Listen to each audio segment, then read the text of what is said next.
Exercise 42. It's an exercise in which we are asked to work with angles. In the figure above, segments AE and BD are parallel. If angle BDC measures 52 degrees, BDC, I have already drew that, what is the measure of angle ACD? ACD is this one, ACD, that red one. Okay, let's do that in steps.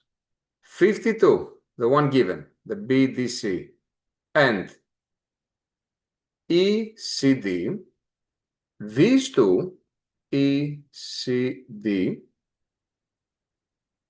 is also 52 degrees since they are